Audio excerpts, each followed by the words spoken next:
Well, fourth game of the West Coast trip, fourth consecutive loss for the 76ers. Welcome to the PHLY Sixers podcast alongside Kyle Neubeck, Derek Bodner. I'm Devon Givens. Bree with us producing, all of you in the chat. And the Sixers fall to the Golden State Warriors, but it was more about the return of Joel Embiid after missing the last few games and questioning whether he would play even any of the remainder games along this trip. Maybe back at home against Brooklyn on Saturday night. But surprise, surprise, he plays tonight. It was not a good outing overall. So let's just get the guys in now, get ready to start this conversation, get to all of you in the chat. We appreciate you hanging out with us for another late night. Derek, what's going on, man? Oh, not much. Not much. I don't even know how to start this. What are we doing? How you doing, Devon? I'm happy to How you see you. doing? Yeah, you too. You too. All right. Now let's Derek, go I to need you to start it and you, Devon, to start it because I need to steal for a minute or two, Well, or I well, absolutely yeah. lose my I'll mind start.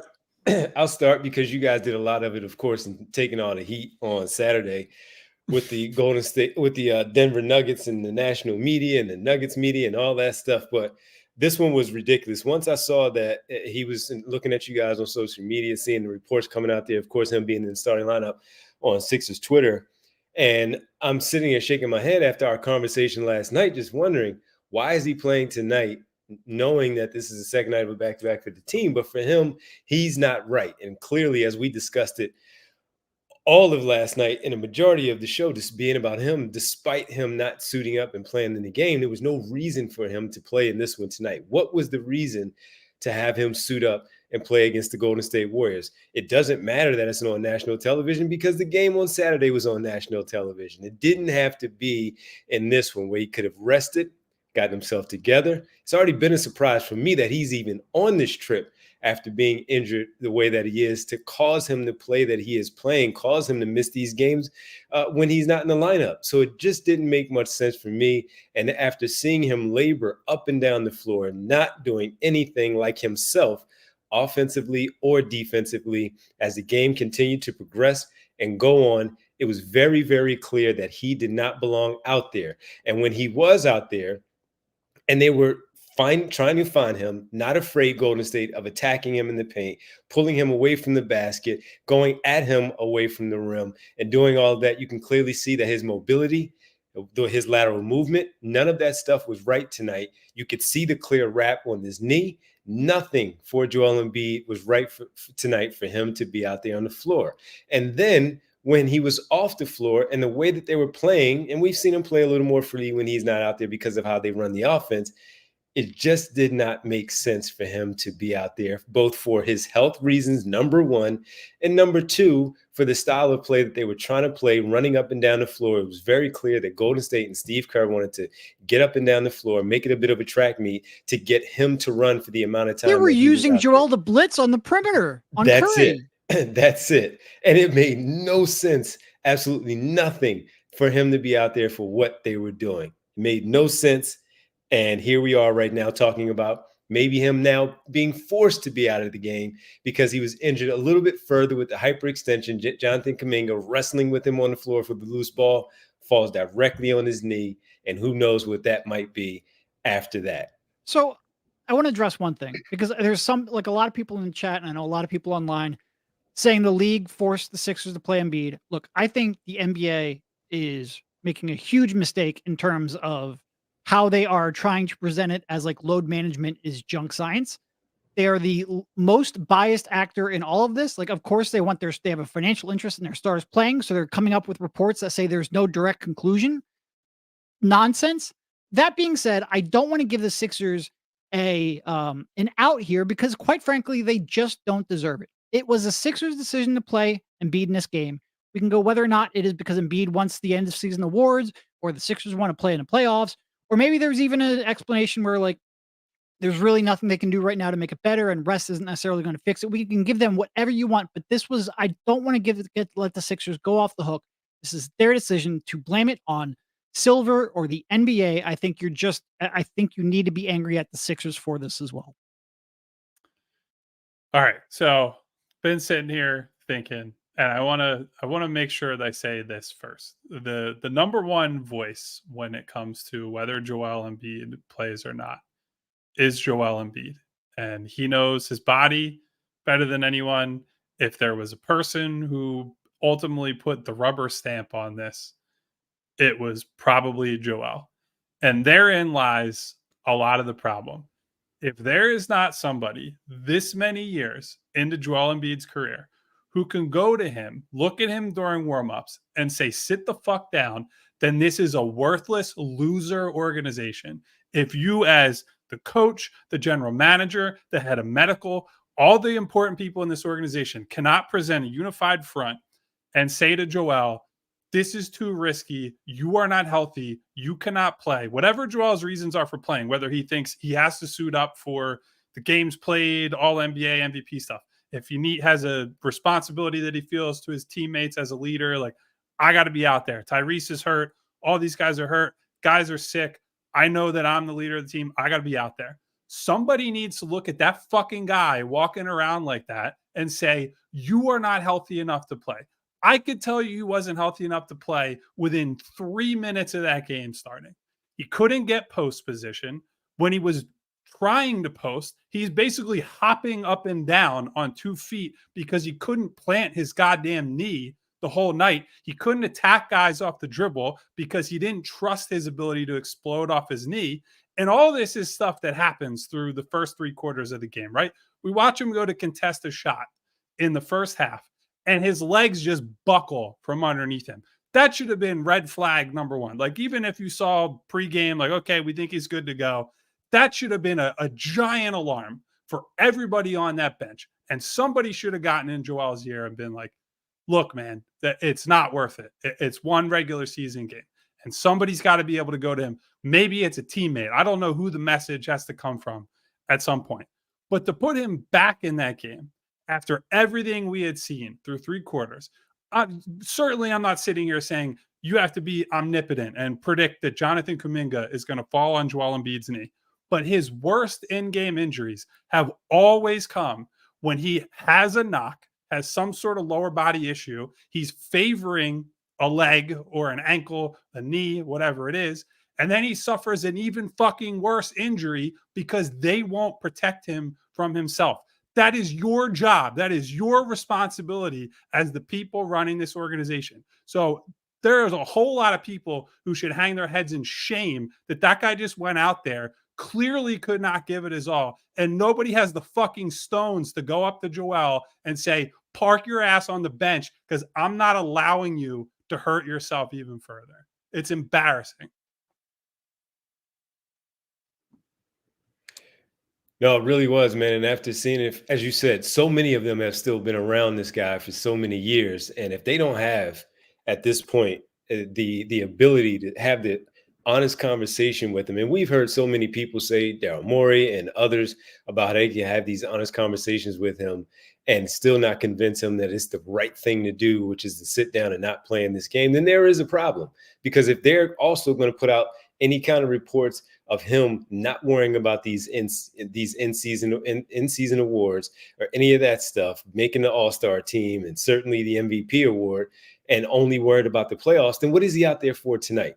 As you said, seeing how things looked at the very beginning of the game, that was the indication right there that, all right, sit down. You have a more than enough healthy center who is more than capable of playing in this game in Paul Reed. Sure, you didn't have Marcus Morris, but Mo Bamba was there. And if you have guys who are willing, who are capable of playing in this game and soaking up those minutes for however long you have to do so until Joel Embiid is right and correct, good enough to play in this game, then that's the decision that needed to be made. And to your point, you also do have to point the finger at him, because if he is selfish enough to say that he's going to go out there and do that, then he's not looking out for the team at that point. I've argued many times that I didn't think he was selfish in these ways where I felt like he was looking out for the team. Of course, there's a selfish bone in his body about certain things when it comes to it, but he's not going to jeopardize the team in getting a win. And tonight, if he, as you said, number one, he's the one that can tell him that his body is right and good enough to go out there and play. He has to be the one to stand down and, again, continue to tell them, I am not going to go out there and hurt our team tonight because I can't give it my all. I'm not going to be right. Maxey's not there. Sure, he's feel like maybe the team roster is not good enough to win without both of them on the floor. But you know what they can do is win with him playing that way. And then to have the icing on the cake later on, a potential injury that may even keep him out a little bit longer to add on top of the one injury already.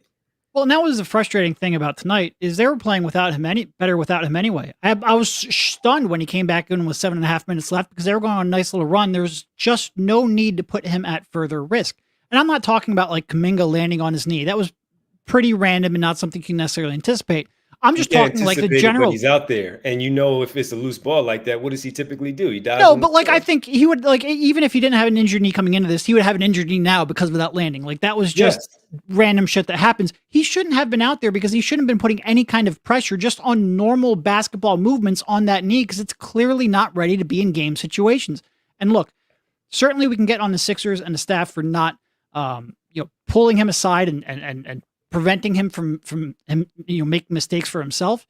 But we also need, like, just a couple days ago when he didn't play in Denver, I said, good job, Joel. Like, it does seem like you actually might have the bigger picture on mind here when he plays in this one. And look, he can say whatever he wants about not wanting MVPs, not wanting end of season awards. Of course he fucking does. He always has. He always will. It's going to be, I'm not going to say it's a priority for him, but it's always going to be a consideration for him. And I really, really hoped that he was above this, that he was going to take the best, what is best for long term. And he just clearly wasn't ready to play basketball yet. And I don't know why. I mean, look, it's not just the awards. They are losing ground to the Knicks. There's real playoff seeding, playoff battles going on right now. And you have half of your team out. Like they have 7 healthy players. So I get it. Like there's a competitive aspect to this as well, not just awards. And I do think it's easy to make it just about the awards because that number is quickly coming up. But I do think there is a competitive aspect to it as well. But you need someone to talk to him. And very crucially, you need Joel Embiid to see the bigger picture here because he is not ready to play basketball. And I'm really worried what we're talking about now. I'm really worried about that hyperextension. And real fast, Derek, to that point, Kendra Andrews. Kendra Andrews covers the Warriors for ESPN. She tweets out, Nick Nurse says that the injury that forced Embiid to leave the game in the fourth was unrelated to the injury that has held him out recently. Embiid is going to get an MRI. Well, sure. I mean, we all saw him land on the knee and hyperextend it. Like we all saw that. It's just you don't want more trauma in a place that was clearly not good to go already. Yeah, it is completely unacceptable what we watched tonight. And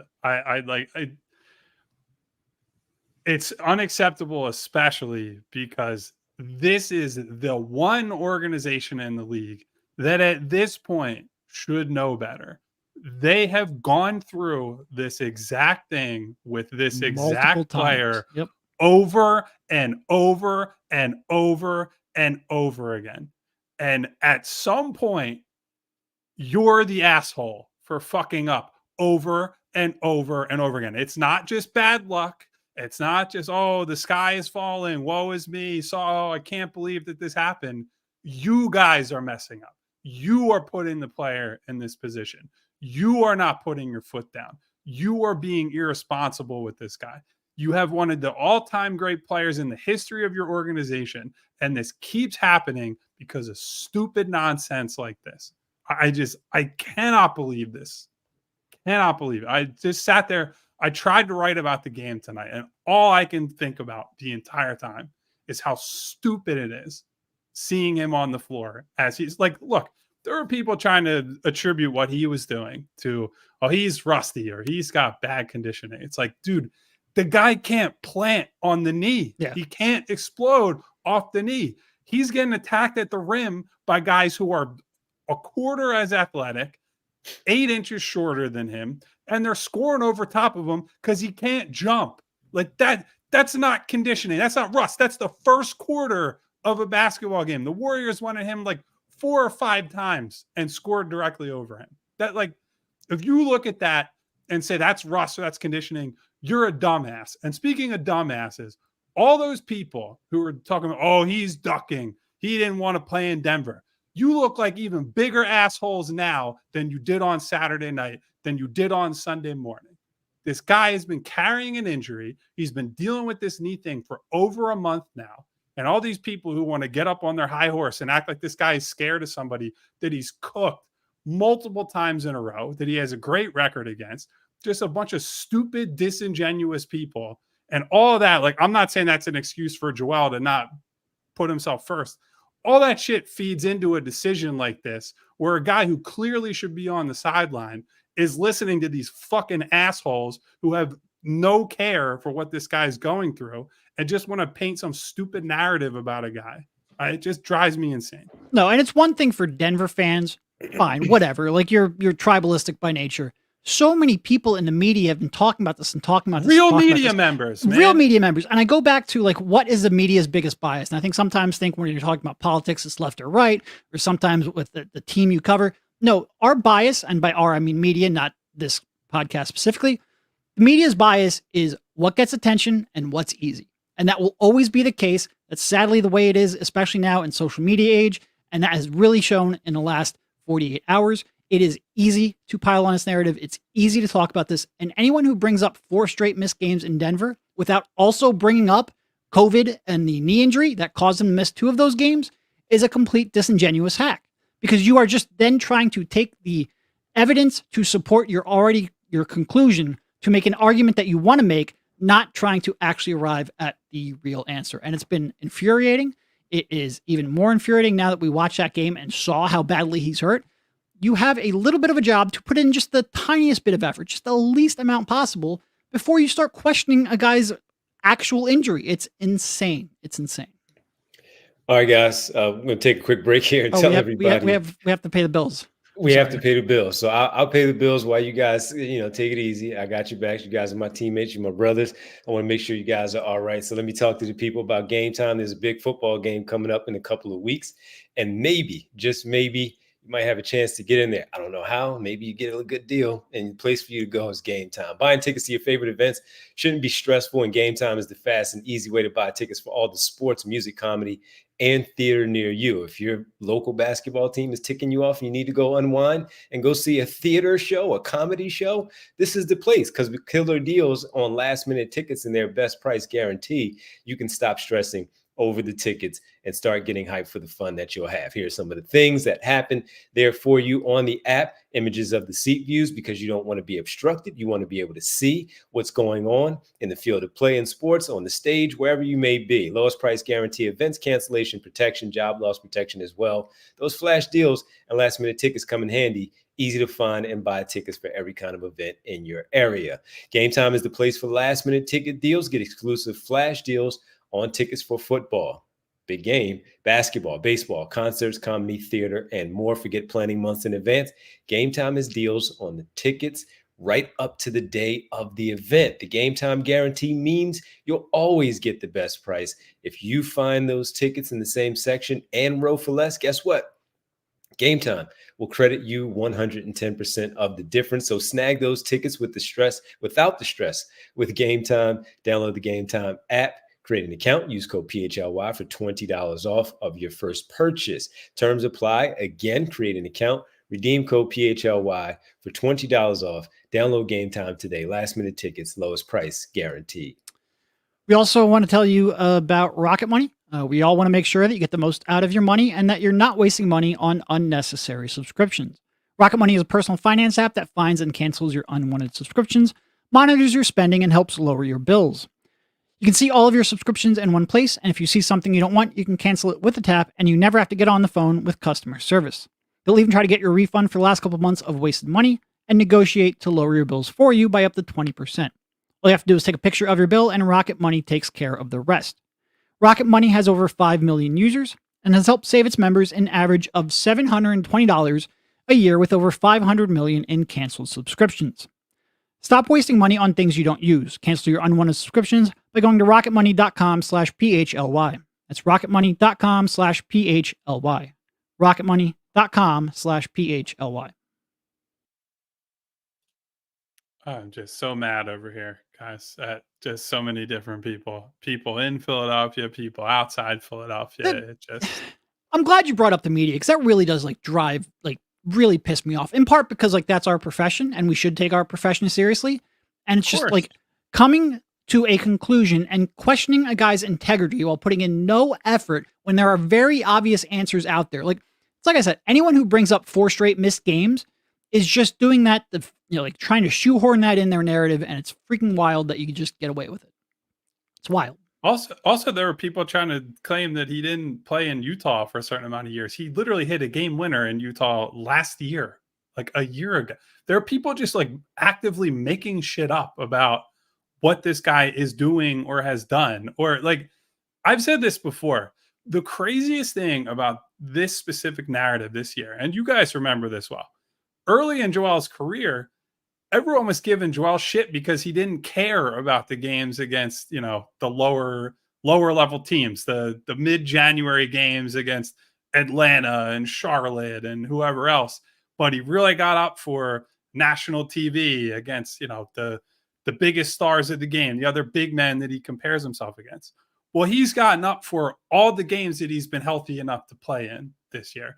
And the narrative has mostly sprung out of, honestly, that week of Christmas, like, oh, he didn't play on the road in Miami. Orlando and Houston. Oh, dear. He missed the whole week. He didn't just sit the Miami game and then like, hey, I'm back.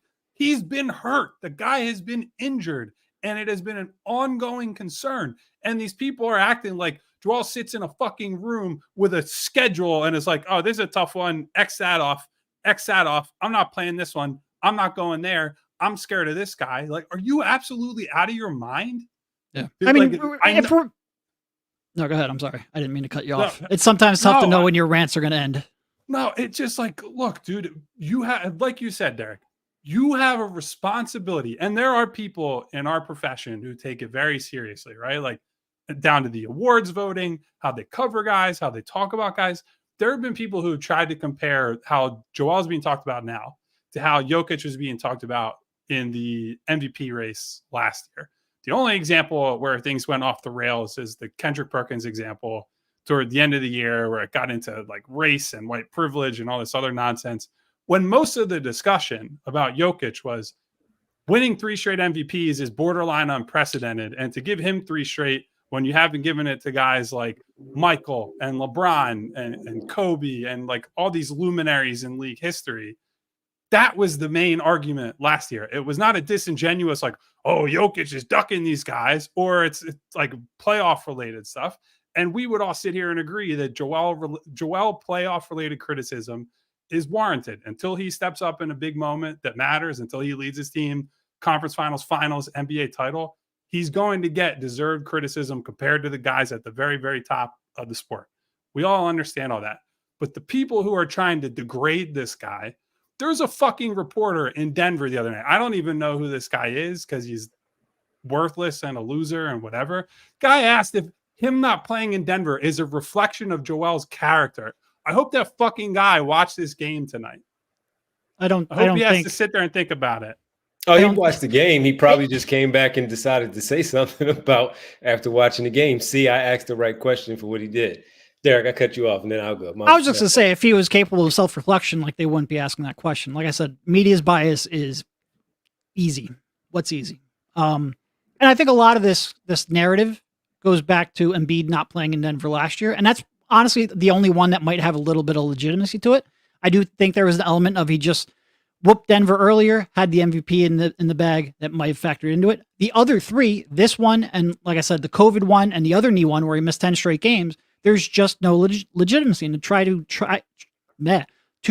tie all 4 of those together as if they're more compelling evidence to create one narrative is disingenuous at best and malpractice at worst. The thing about me with the national media is, and this is where I go with the whole family business thing, is because you know more and you follow it more and you dive into it more. You do your homework. Sure, we have our thoughts on the other things because we watch it. One thing for us to know more. Yeah. Then they have to put in the work if they're going to have that strong of a take. And that's my point. We watch the other stuff, but you may ask the questions to find out what's going on in the other places of why is this happening? Why does it continue happening? Because the one thing about the Jokic piece where they bring up the not playing in Denver, and you guys mentioned the Utah piece as well, is that he plays against everybody else. He always plays against everybody else. This is the only player, selfishly, that everybody wants to see, he plays against everybody else. And it's not that he doesn't play against Denver and Nikola Jokic. It just so happens that it's happened not playing in Denver, not Philadelphia, in Denver. And that's the thing about it that's really lazy to me, because they have something that they can hold on to. He's come up short in the playoffs for consecutive years, and it's been really, really bad. And he's performed really poorly in the whole MVP conversation and all of that for how great he is. It's something that they can hang on to. He is now the villain in a certain way because of how these things don't happen for him. It happens for everybody else. Everyone has kind of crossed over that line some way, shape, or form to get to where they believe that he should have been already. And he's the darling of the NBA, and he's covered for this way, and they protect him this way, and they protect him that way, and he's soft and all this stuff. But again, he plays against everybody else, including the player. Just hasn't happened there. And that's where I get pissed off about some of the things that they do when they have these conversations. And of course, we can't reach them all the time in the way that we could. And then we have to defend them, because when we come on here and we want to start coming after him, it's because, of course, we come after him seeing how he handles things here locally and how the team may handle things. But then it feels like family business stuff. Now we got to protect him a little bit when we really don't want to, because they are wrong and they are pushing this narrative the wrong way when it shouldn't be, because they are not doing the hard work to make sure they get the right information. Instead, they go the lazy route. And that's where I get all ticked off. And so many people say, hey, did you see this? Did you watch this? No, I didn't. No, I didn't. I may not know everything, but I'm going to do my work. And what I'm not going to do is watch them and continue to listen to the BS that they continue to spout out there without having the actual knowledge. And somebody will send me something and I'll listen to the clip. I'll read the story. I'll do all of that stuff. But then in the end, I'm like, see, this is why I don't trust these people. They may not know me, know my name, and trust me and say, who the hell does he think he is? Because I may not have broken the story. But one thing I'm going to do is stand on my integrity and not go out there and just put anything out there just to do it. And that's the lazy part that drives me nuts about the national stuff. And that whole thing with him, that the question you guys brought up, Nurse handled it the right way, but man, that was weak for that reporter to ask that question in that way. It's good, Devon. I feel like Kyle and I have been getting our rants, and I'm glad you had an opportunity to get yours in as well. I feel like you were maybe a little left out. To your point, though, you brought up like Embiid and the success he's had against other people and all this stuff. And I was working on an article for tomorrow, which I'm now going to have to rewrite because he injured his knee again, yada, yada, yada. That is the nature of the business. But like, the conversation, oh, he's scared of Denver. He just dropped 41, 7, and 10 on them, dropped 45 and 18 last year. I don't think he's scared of Jokic and Gordon. Then they're like, well, he's scared of playing on the road. I'm like, well, I looked up his career numbers and he's averaging the exact same points and the exact same true shooting on the road. And then they're like, well, he's scared of tough competition. I'm like, all right, well, I looked at games against top 10 defenses. And if you only counted top 10 defenses, he'd be the league leading scorer still with a 64% true shooting percentage. Maybe the most logical explanation is he's fucking hurt. I don't know. What do I know though? You know?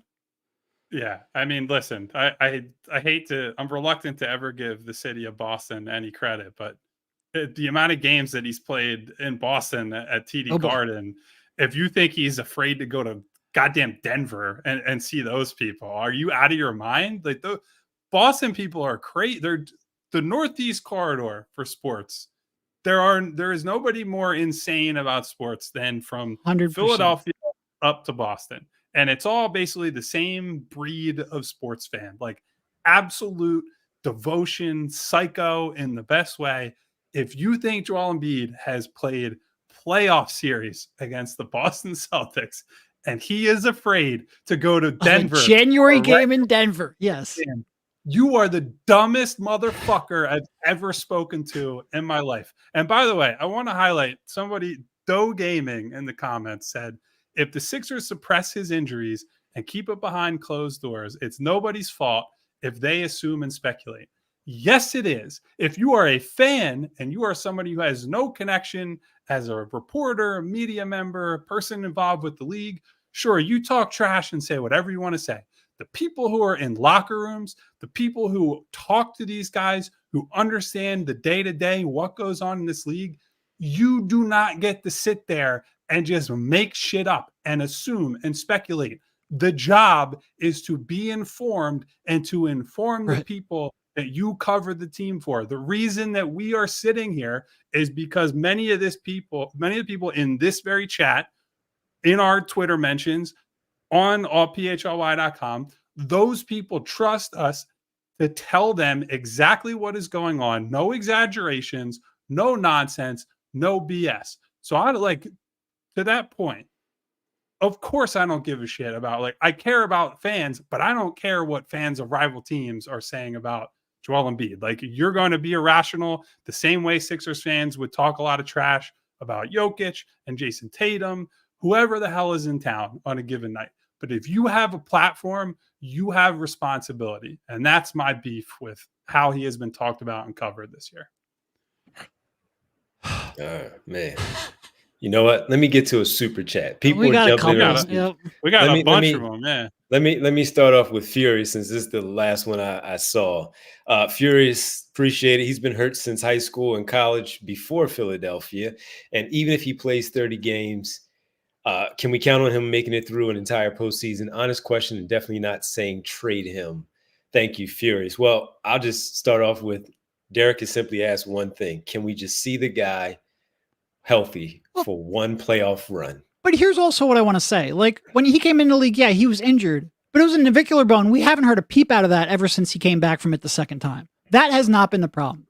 Knocking and also, on wood over here. Yeah, I mean, knocking on wood. I feel like that's the statute of limitations on that one is gone, but you never freaking know. And also, the last 4 years, he's gone into the playoffs healthy. Those injuries that have come up have happened in the playoffs. So it's real tough to, it's not like they're overused. They're random elbow or shoulder into the eye socket type, finger caught in a jersey, random shit. So it's real hard to prepare for that too. And I also just, this isn't necessarily on topic, but the whole soft thing, I think, is freaking ridiculous. Because a player gets injured, he's soft. To me, I don't know. It seems like the person who's playing through pain constantly, probably the less soft person on the court. It's just that he's constantly injured, and that's bad luck, and that's shitty, and you can't rely on him. And there's all kinds of things, and it's disappointing, and all kinds of things we can talk about that.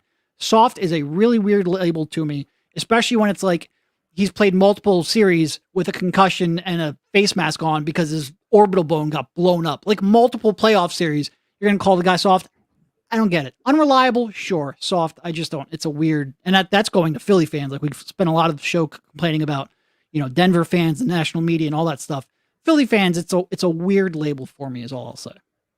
Yeah, and I would remind people that his very first playoff series, when they're about to lose and he was told he could suffer real and permanent damage if he didn't wear the mask, he ripped the mask off for the final possession to try to get a better look at the basket. This is a literal guy who better look, yeah. Literally has put his body on the line for the franchise. And to circle back on what Furious is asking, I think it's absolutely fair to question if he's going to be healthy for the playoffs, right? Until we see it, the only time he was healthy was the bubble, and the bubble is never going to happen. Well, that's a real knock on wood right there. The bubble is hopefully never going to happen again, where we have months of lead up leading into the playoffs, right? That's not going to happen. And so if you're someone who doesn't believe Joel can stay healthy for essentially a 2 consecutive month stretch, I can't sit here and tell you you're wrong. My hope would be Joel finally gets at least one of those, if not multiple of them. But the truth is, we just simply don't know. And by the way, I wanted to mention Toronto when you were talking about those tough playoff matches. They can't stand him. You guys were there. You talked about the shot. They can't stand him up there, right? And by the way, he had a hand injury when he hit that shot. Yeah, people forgot about that because he also suffered a different injury at the end of the series. Suffered a hand injury during that game and still hit the game winner and humiliated the entire country of Canada in the process. But he's worried about Denver, though. It's all good. Bree, let's throw another super chat up there, Bree, so we can get some more of these in there. A lot of people have donated. Just pick one since there's so many, and we'll run through them. And let's go with here, Ash, our buddy. What up, Ash? What's going on, Ash? At this point, he needs to sit as many weeks as needed to get fully healthy, right? Playing through it isn't an option, as we all know what that looks like. Appreciate it, Ash. He needs to sit it out right now until it's right. And even if that's playing past the All-Star game and he's not healthy through that, hey, man, you just need to be there to get that introduction, sit down and watch your team go out there and play. That's just the bottom line. Because now he's going to have to get this MRI that Kendra Andrews is speaking about after Kuminga falls on him tonight. I would say yes, he needs to sit out until he's healthy enough to play. When is that? We don't know. I mean, the silver lining, if you could call it this, of this whole thing, I don't think he has a choice now. Like, there can't be a day-to-day. Like, that's out the window. This is not hey, he was already hurt and 225-pound guy fell directly on the knee and he hyperextended it. We're going to monitor it and see how he looks in warm-ups. Like, you can't trot that out anymore.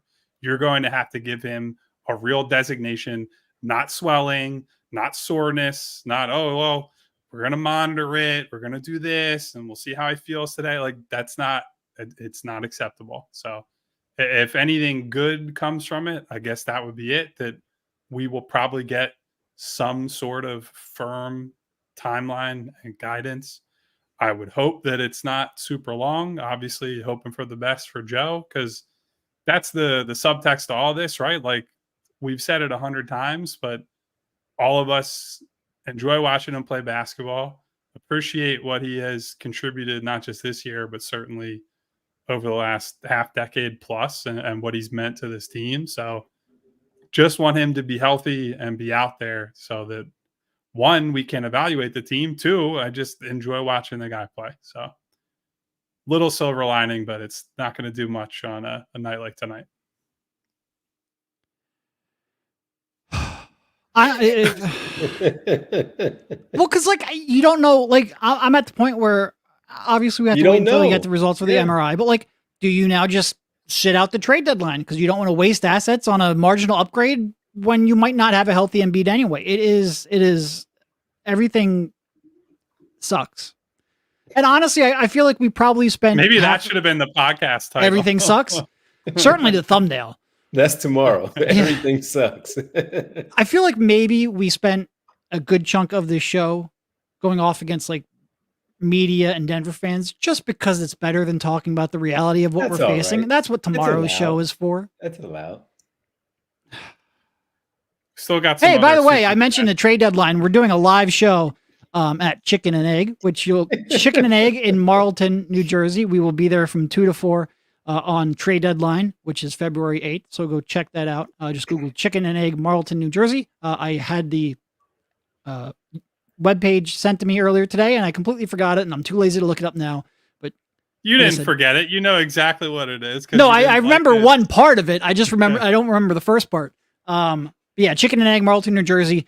We'll have me, Devon, Kyle, Rich. We'll all be there to chat some hoops. And like I said, who knows whether or not they will be as active as they would have been, because we are all now waiting for an MRI, which feels like a yearly rite of passage. Well, we'll have some good food too. We can get some food. The website is letschegg.com. So LETSCHEGG.com. We'll give you all the information you need for Chicken and the Egg to come and meet up with us next Thursday. We do have some more super chats I can throw in here. JJ Zahn says, what a joke the Sixers are for this. He's hurt. Maury, nurse, medical staff are all a joke. I listen every show, never comment, but this is infuriating. Look at that. We got our first version of a long-time listener, first-time comment, or first-time caller. Real radio stuff. So, and a donation with JJ. Had to get the point out there. Yeah. Absolutely.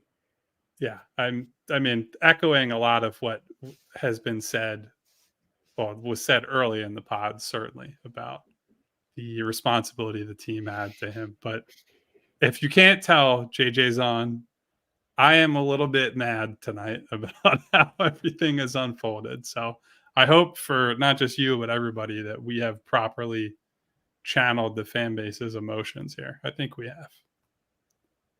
Yeah. I mean, like I said, I think the fan base is probably going to be a little like us. We'll start off with anger and then move to sadness real quickly. A lot of that will depend on the MRI results, but a lot of it will also depend on when he can come back and look like his normal self, and if he can look like his normal self, because what we saw today, even before the hyperextension, was not Joel Embiid. I mean, he No. ended up with 2 free throws, which ties the lowest he's had in, I think, 3 years. It's not a coincidence.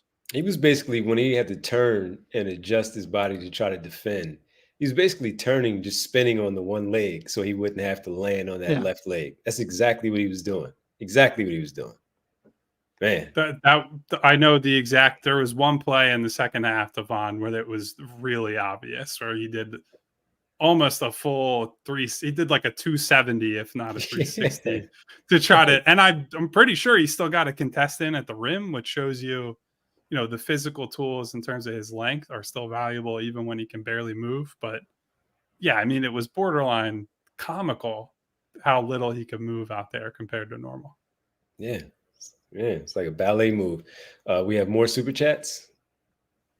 All right, let's go to Jake. They think he's Gypsy Rose Blanchard. Insane. All right, Jake. We'll run with that one. Let's get some more in there. Wait, I can't see that one with tone. I don't. You Tone had that Cuddy, one? I think, hit the tone. If you want to throw the whatever you wanted to say. No, in he here- had a second super chat then come in. Okay. Did he? Oh no, I'm thinking of someone else. No, that was JJ's. That was on. JJ, No, Tone yeah. Cuddy, if you want to hit us with a comment here, we will get to you. I promise. You don't need to drop more money, just a comment, and we'll monitor Yeah. for it. Just a comment, and I'll look in the feed. I'll be honest, I don't have any idea who Gypsy Rose Blanchard is. So that's a I deep just cut looked up. from She was Jake M. convicted of second-degree murder, so I don't know entirely where that comparison is going, but the Wikipedia does not seem like it's a kind one. Well, we're not blaming him for any of that. No, we're not I'm blaming him for gonna. any of that. Here's my. This is complete guess. It's got to be like somebody who pretended someone else murdered who they murdered, and Well, I'm tried to- guessing maybe like wrongly convicted, but I haven't gotten far enough down on the Wikipedia page yet. Yeah. Mm. I don't know. Okay. Well, man, this was something tonight. So how about that game, Yes. by the way? How about that game? Korkmaz looked pretty good, didn't he? Earned himself some minutes. Best springers looked all year. Yeah. Who freaking Game. cares? Yeah, I I mean, know.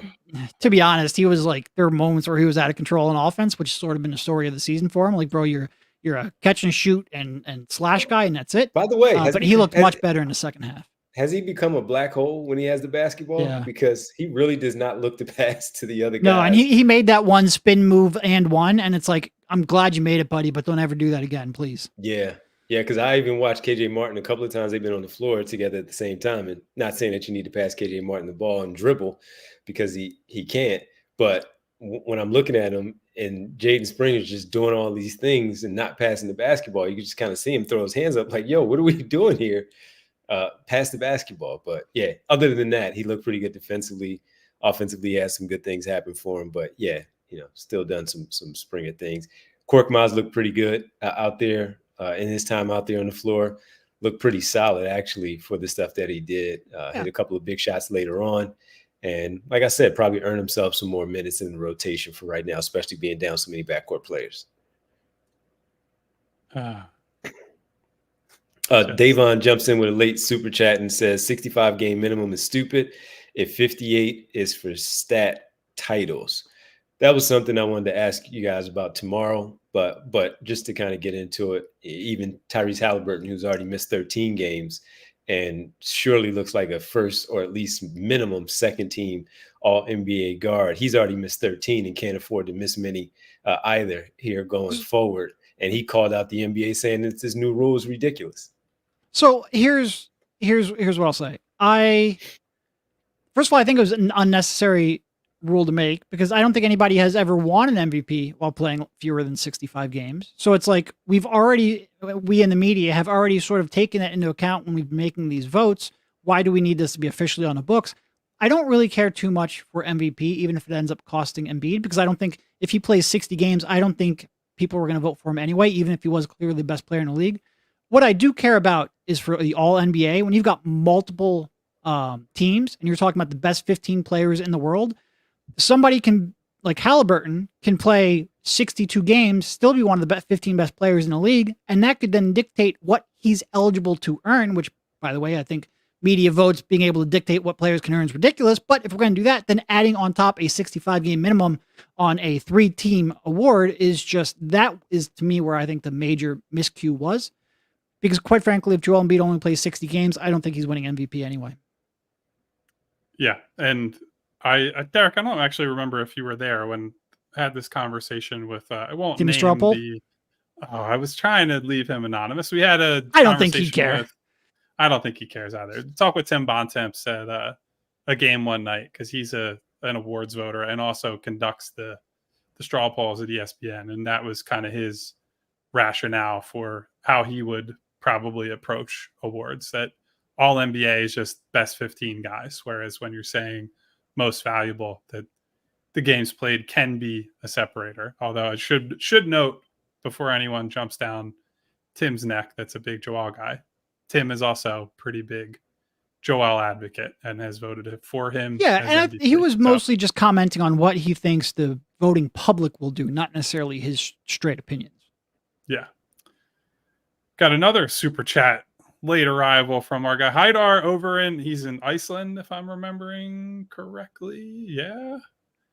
Says, I feel like a piece of shit for thinking about this from this angle. By the way, I just quick aside, I'm going to need to drop like a not safe for work label on this podcast with all the F-bombs I dropped personally. So he says, the result of this MRI decides the plan for the deadline though, right?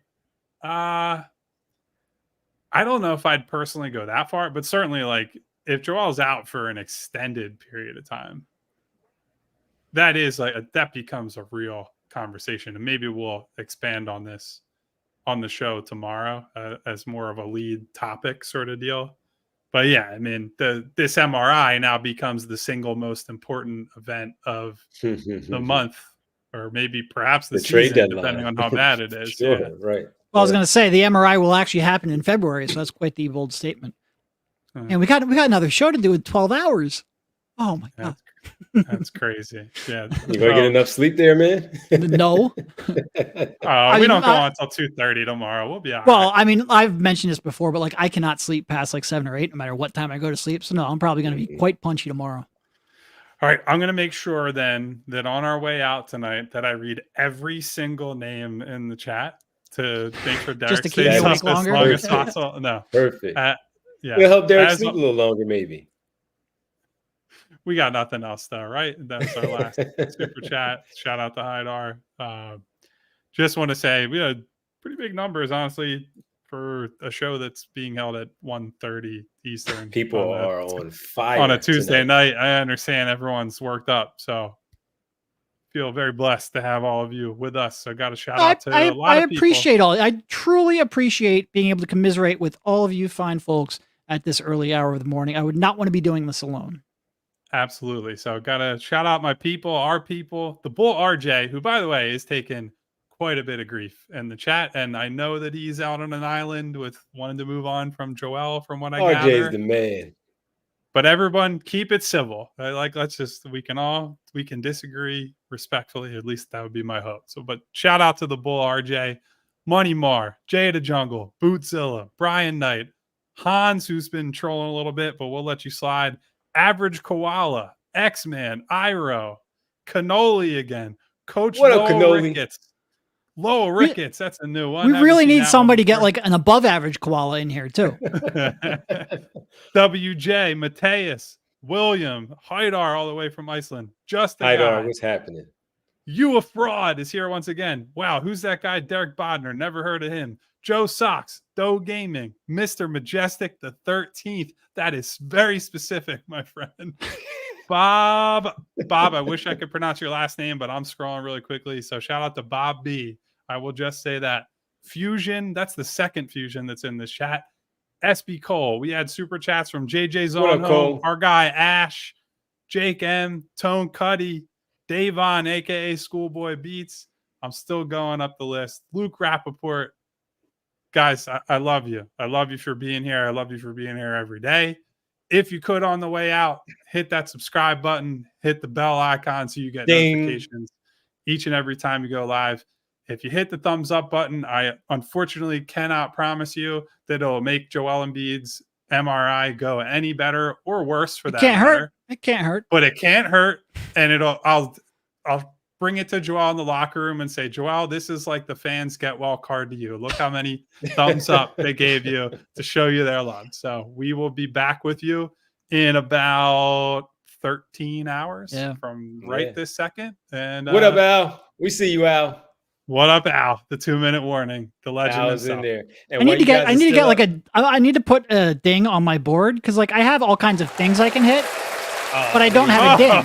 So I'm gonna get a ding. I will add it. That'll be on my to-do list. I will add a ding. So Thursday's show we will have a ding. When we're at home. Yes, and make sure while you guys are still. Would you ask Pop that question? I would. Yeah, I would. We really need to go to bed. I'm gonna say it slow so we can all pick it up. All right, I'm done. Make sure you read allphly.com. Read the recap from Kyle. While he was yelling and screaming here, he probably did it a little bit in his writing too, and you can tell. Make sure you go read allphly.com. Goodbye. We all silly like the mayor.